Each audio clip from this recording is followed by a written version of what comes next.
di Time Talk Solutif dan Mencerahkan. Kali ini saya akan bertemu dengan salah satu rektor terbaik di Indonesia. Beliau adalah Rektor Universitas Islam Negeri Maulana Malik Ibrahim Malang, Profesor Abdul Haris. Ada banyak keseruan yang akan kita bahas, jadi nantikan video ini sampai selesai. Universitas Islam Negeri Maulana Malik Ibrahim Malang menjadi salah satu kampus Islam terbesar di Indonesia. Berbagai pencapaian berskala nasional hingga internasional pun telah diraih. Tentu itu tak lepas dari sederet program yang telah dirumuskan dan dilaksanakan seluruh sivitas akademika UIN Malang. Lantas, seperti apa sebenarnya perkembangan kampus UIN dari tahun ke tahun? Dan apa program yang menjadi unggulan? Simak video bincang-bincang Time Talk bareng Pak Rektor, Profesor Abdul Haris berikut ini ya. Kali ini ada yang paling seru nih ya di episode kali ini, karena saya akan bertemu dengan Profesor Haris, Abdul Haris. Siapa itu? Orang nomor 1 di UIN Malang. Penasaran? Kita sapa langsung. Assalamualaikum Prof. Waalaikumsalam warahmatullahi wabarakatuh. Gimana Prof kabarnya? Baik. Alhamdulillah, meskipun dalam keadaan prihatin karena masih COVID, tapi kita harus upayakan agar kita menjaga kesehatan ya sesuai dengan protokol yang dianjurkan. Tetap semangat dan sehat ya Prof. Dan tetap semangat dan bahagia. Oke. Prof, tadi itu sebelum saya masuk ke ruangan panjenengan, saya sempat keliling-keliling dulu tadi. Oh iya. Dari pintu gerbang sempat terus jalan-jalan ke belakang dulu. Ternyata ada banyak perubahan. Saya ini lama ternyata nggak masuk UIN ini. Apa ini yang sudah dilakukan sama Profesor kok sampai ada banyak perubahan ini, Prof? Sebetulnya ada 2 perubahan ya. Yang pertama, perubahan-perubahan yang berkaitan dengan fisik. Yang kedua, perubahan-perubahan yang terkait dengan non-fisik ya. Kalau fisik ya seperti yang Mbak lihat sendiri ya. Dan alhamdulillah UIN Maulana Malik Ibrahim ini merepresentasikan sebuah kampus pendidikan tinggi yang asri ya, yang sesuai dengan harapan banyak orang ya. Di samping gedung-gedung tapi juga diimbangi dengan pepohonan ya, yang memang semuanya didesain dengan sebaik-baiknya. Oke, selama ini seperti apa Prof sampai kepikiran untuk mendesain dengan hal-hal yang sedemikian rupa? Karena kan ternyata perubahannya itu cukup terlihat gitu Prof. Tentu saja kita menyediakan infrastruktur yang sesuai dengan kebutuhan pendidikan tinggi. Ada kelas-kelas, ada perpustakaan, ada laboratorium, ada ruang pertemuan, ada perkantoran, dan lain-lain. Ya, itu semua lazim dan semua dibikin senyaman mungkin karena kita memfasilitasi para mahasiswa utamanya untuk belajar dengan nyaman. Tentu waktu sebelum corona ya. Setelah COVID-19 ini kita lakukan dengan daring. Selain itu kita juga upayakan agar lingkungan kita ini hijau ya, dimana dengan pepohonan ya, penataan parkir dan semua hal yang ada di dalam lingkungan ini ditata sedemikian rupa. Oke, dengan penataan itu efeknya seperti apa Prof? Terutama ke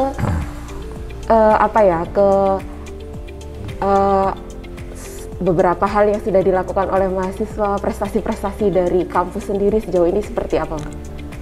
Semua tidak bisa dipisahkan ya. Jadi lingkungan itu membawa suasana batin dan kecerdasan para mahasiswa utamanya. Dan itu akan mendorong kreativitas, peningkatan kreativitas bagi mahasiswa. Nah, inilah yang sungguhnya meskipun fisik itu tidak boleh diremehkan karena fisik itu mempengaruhi psikis, dan psikis itu mempengaruhi kreativitas dan produktivitas. Jadi apapun yang telah diperoleh oleh para mahasiswa dan dosen ini tidak lain kecuali juga dipengaruhi oleh lingkungan yang ini. Ya, begitu. Caranya seperti apa Prof untuk mendukung para mahasiswa tetap berprestasi, terutama selama pandemi COVID-19 seperti sekarang ini Prof? Ini memang kita lakukan dengan daring semua ya, dan kegiatan-kegiatan itu tetap dilakukan, hanya saja dengan berjarak. Ya, dengan berjarak ya. Jadi kegiatan-kegiatan seperti lomba-lomba selama tahun 2020 tetap mereka lakukan. Oke, masih tetap Bahkan berjalan. beberapa yang dilakukan langsung. Oke. Ya, ketika menjelang Dies Natalis ke-59 kemarin, para mahasiswa hadir di sini dan melakukan sesuatu yang memang menjadi kebutuhan kampusnya. Di samping mereka sangat rindu terhadap kampusnya ya gitu. Jelas itu pasti rindu itu, Prof. Seperti apa biasanya? Ada ini nggak sih, Prof, teman-teman kalau belajar ada pembelajaran di rolling lah istilahnya. Jadi kelas sekian sampai sekian boleh masuk nih, terus nanti diganti-ganti gitu, ada kebijakan seperti itu? Kita tidak melakukan itu karena kita menggunakan satu kaidah. Kemaslahatan umat termasuk mahasiswa itu harus diutamakan. Jadi kalau misalnya kita lepas begitu, misalnya kita langsung pembelajaran offline, kita khawatir bahwa mahasiswa nanti tidak aman ya, tidak maslahat. Karena kita punya kaidah itu yang selalu kita kedepankan, tasarruful imami ala ra'iyati manutun bil maslahah. Penggunaan kewenangan seorang pemimpin termasuk rektor itu harus berorientasi kepada kemaslahatan yang dipimpin. Nah, saya sebagai rektor selalu memikirkan bagaimana semua kebijakan ini maslahat. Ya. Dalam konteks COVID-19, kemaslahatan itu adalah kesehatan. Itu yang jadi jiwa, penyelamatan jiwa mahasiswa dan warga UIN Maulana Malik Ibrahim pada umumnya jauh lebih penting ketimbang yang lain. Siap. Saya dengar-dengar ini, Prof, ya, ternyata meskipun pembelajaran terbatas dilakukan secara online dan lain sebagainya, tapi ternyata itu tidak menyurutkan semangat dari teman-teman mahasiswa, juga sivitas akademika di UIN untuk tetap berprestasi. Nah, sepanjang 2020 hingga sekarang awal 2021, apa saja, Prof, yang sudah ditorehkan oleh teman-teman? Prestasi-prestasi membanggakan yang sudah dimiliki. Oh, banyak sekali. Jadi ada beberapa prestasi ya, tentu saya tidak hafal satu persatunya ya. Nanti mungkin kita akan susurkan ya daftar itu ya. Tapi banyak sekali. Jadi bahkan ada yang bertaraf internasional gitu ya. Ini bukan hanya mahasiswa, tapi juga para dosennya ya, tenaga kependidikannya dan tenaga pendidiknya itu juga punya kreativitas yang tinggi sekali.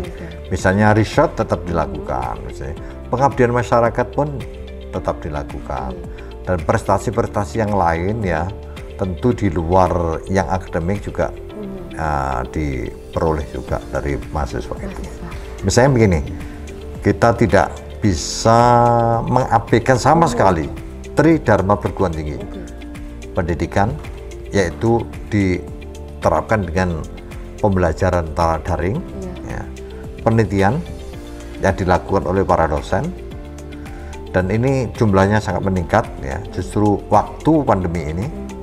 Kemudian pengabdian masyarakat yang dilakukan oleh mahasiswa dalam konteks pengabdian masyarakat itu adalah mereka melakukan kegiatan yang bermanfaat bagi orang-orang di sekitarnya, dan ini dilakukan individu-individu.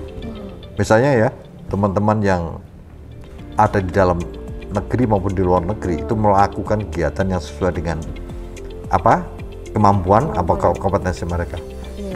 Terkait dengan Tridharma tadi itu, Prof, ya, saya dengar itu ternyata banyak sekali teman-teman mahasiswa dan juga dosen di UIN yang turun langsung untuk membantu masyarakat, terutama selama pandemi ini, entah itu di kampung tangguh dan lain sebagainya. Itu memang sebuah kebijakan dari kampus atau seperti apa, Prof? Oh iya, jadi ada yang kebijakan formal, ada yang non formal.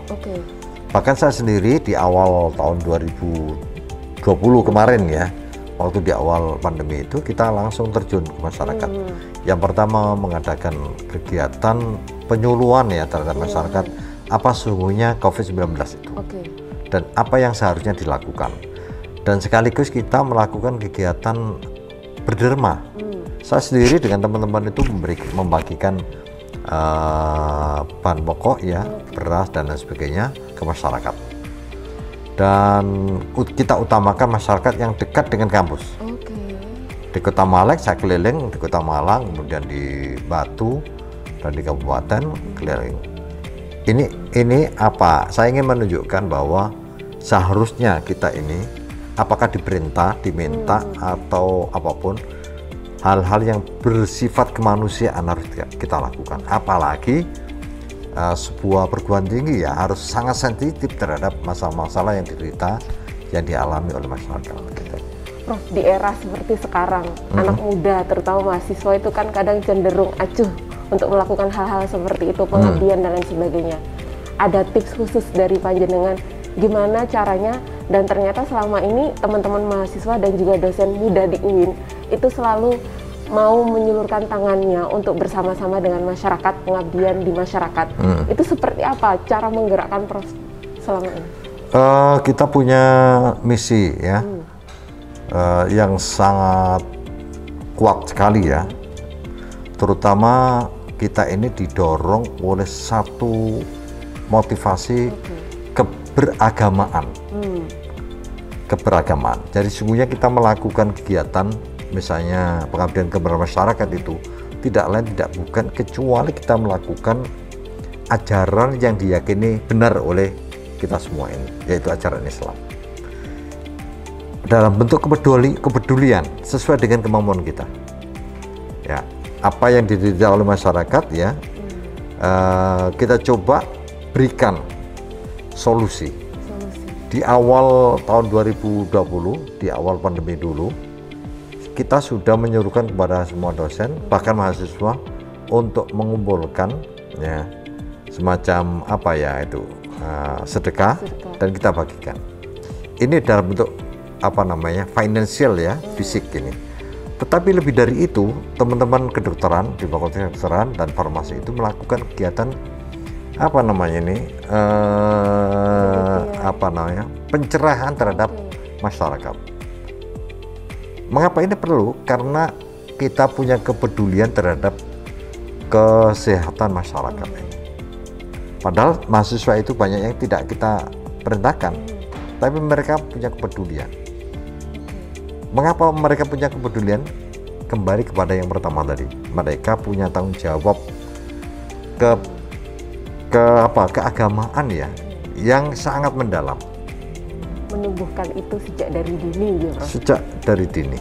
Jadi sebetulnya kuliah-kuliah yang disampaikan oleh para dosen, yang diikuti oleh para mahasiswa di kelas-kelas itu tidak pernah bisa kita pisahkan antara mata pelajaran apapun dengan agama. Nah, inilah konsep integrasi itu. Misalnya teman-teman yang di Saintek ada prodi fisika, kimia, biologi, yang di kedokteran ada prodi pendidikan dokter, ada farmasi, di Umanura ada bahasa Inggris dan ada bahasa Arab, di Tarbiyah ada IPS dan lain sebagainya, apalagi yang pasca sarjana S2 dan S3. Semua itu di samping mempelajari core-nya ya, core-nya fisika, core-nya biologi, tetapi semua itu dalam kerangka integrasi antara sains dan Islam. Nah, kalau itu iya, maka sungguhnya di situ tempatnya ilmu itu bukan hanya untuk ilmu, tapi ilmu itu harus manfaat bagi kemanusiaan. Nah, salah satu kecil aja ya, kemanusiaan itu dalam bentuk bagaimana ilmu itu kemudian dimanfaatkan untuk menjaga keselamatan masyarakat itu. Yang biologi ya sesuai dengan kompetensinya menyampaikan bahwa COVID-19 ini sungguhnya adalah biasa, kita harus merespon dengan biasa pula, jangan takut, tetapi harus mengikuti protokol karena hal-hal yang inilah yang harus dilakukan. Nah, seperti itu misalnya. Jadi sebetulnya apa ya, tip khususnya adalah di integrasi itu. Seperti itu. Oke, siap. Perbincangannya ini semakin seru, tapi sepertinya kita juga harus melihat langsung seperti apa kondisi kampus UIN saat ini.